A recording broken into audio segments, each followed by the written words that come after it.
आज हम एक ऐसी डरावनी कहानी में उतरने वाले हैं जिसकी जड़ें हमारी पुरानी लोक कथाओं से जुड़ी हैं। ये कहानी है प्रकृति के इंसाफ की। कहानी है राखनदार की। चलिए कहानी की शुरुआत करते हैं इन शब्दों से। ये सिर्फ एक डरावना सपना नहीं है, ये एक भविष्यवाणी है, एक चेतावनी, और यहीं से सारा रहस्य शुरू होता है। तो कहानी का जो हीरो है या कहें विलन, उसका नाम है कुबेर सिंघानिया। एक ऐसा नाम जो कभी पावर और पैसे का दूसरा नाम हुआ करता था। लेकिन हम उससे तब नहीं मिल रहे जब वो अपनी ताकत के शिखर पर था। हम उससे मिल रहे हैं अब, जब वो पूरी तरह टूट चुका है और अपने ही दिमाग में कैद है। तो हमारी कहानी की सेटिंग है एक मेंटल असाइलम। यहाँ कुबेर पिछले 1 महीने से भर्ती है और उसकी प्रॉब्लम, उसे हर जगह एक बूढ़ा आदमी दिखाई देता है, सपनों में भी और जागते हुए भी। सोच कर देखिए, वो आदमी जिसके एक इशारे पर पूरा शहर चलता था, आज उसे शॉक थेरेपी दी जा रही है। उसके चेहरे पर अब वो घमंड नहीं, सिर्फ और सिर्फ खौफ है। तो सवाल ये उठता है कि आखिर कुबेर सिंघानिया इस हालत तक पहुंचा कैसे?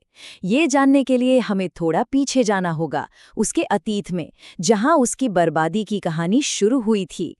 ये देखिए किस्मत कैसे पलटती है। एक तरफ वो शहर का बेताज बादशाह था और दूसरी तरफ आज वो एक डरा हुआ मरीज है जो एक ऐसी ताकत से लड़ रहा है जिसे वो समझ भी नहीं पा रहा। मतलब उसकी पावर कोई मामूली चीज नहीं थी, वो अपने नाम की तरह ही कुबेर था। शहर की 90% बिल्डिंग्स उसी ने बनाई थी। पैसा इतना कि खुद उसे नहीं पता था कि कितना है, और ऊपर से चीफ मिनिस्टर तक सीधी पहुंच थी। बस इसी ताकत ने उसे इतना घमंडी बना दिया था कि वो बाकी इंसानों को कीड़े मकोड़े से ज्यादा कुछ नहीं समझता था। और अब बात करते हैं उस चीज की जो कुबेर के इस हाल की वजह बनी। वो चीज जिसके लालच ने उसे हमेशा के लिए बर्बाद कर दिया। एक जंगल। देखिए, ये कोई ऐसा वैसा जंगल नहीं था। पूरे 100 एकड़ की जमीन, जिसमें बेशकीमती पेड़ थे, जमीन के नीचे खनिज थे, मतलब एक सोने की खान। लेकिन एक प्रॉब्लम थी। उस जमीन पर सदियों से एक आदिवासी कबीला रहता था। वो जंगल उनका घर था। और यहीं पर कहानी में एंट्री होती है राखनदार की। आदिवासियों का मानना था कि जंगल की एक रक्षक आत्मा है। वो सिर्फ जंगल की रखवाली नहीं करती, बल्कि इंसाफ भी करती है।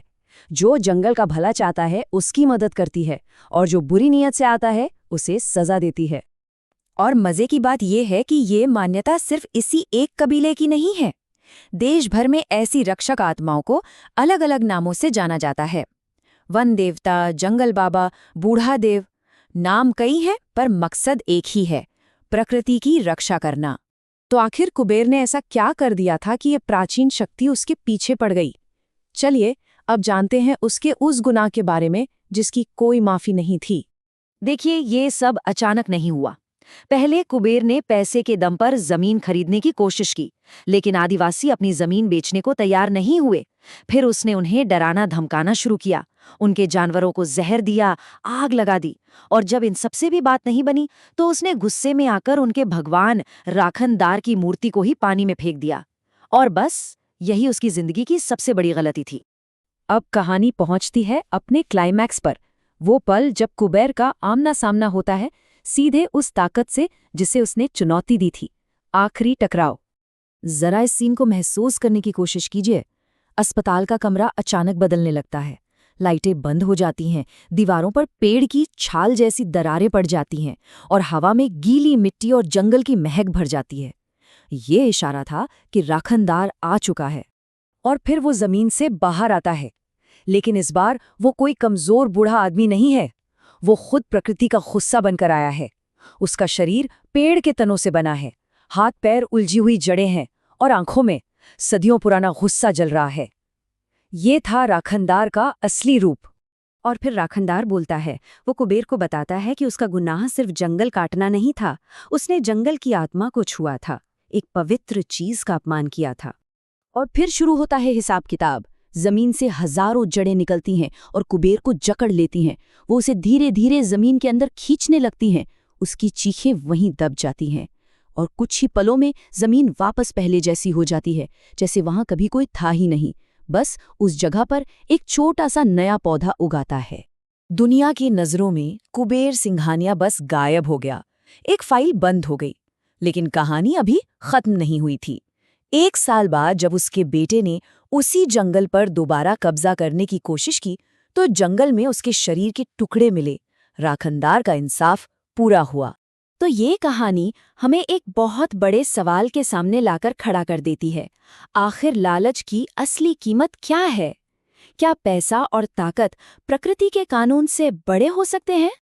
और शायद यही इस कहानी का सबसे खौफनाक हिस्सा है। राखनदार मौत नहीं देता, वो तो बहुत आसान सजा होगी। वो इंसान को उसी जमीन का हिस्सा बना देता है जिसे वो चुराना चाहता था। एक ऐसी सजा जो कभी खत्म नहीं होती, जहां लालच ही लालची की कब्र बन जाता है।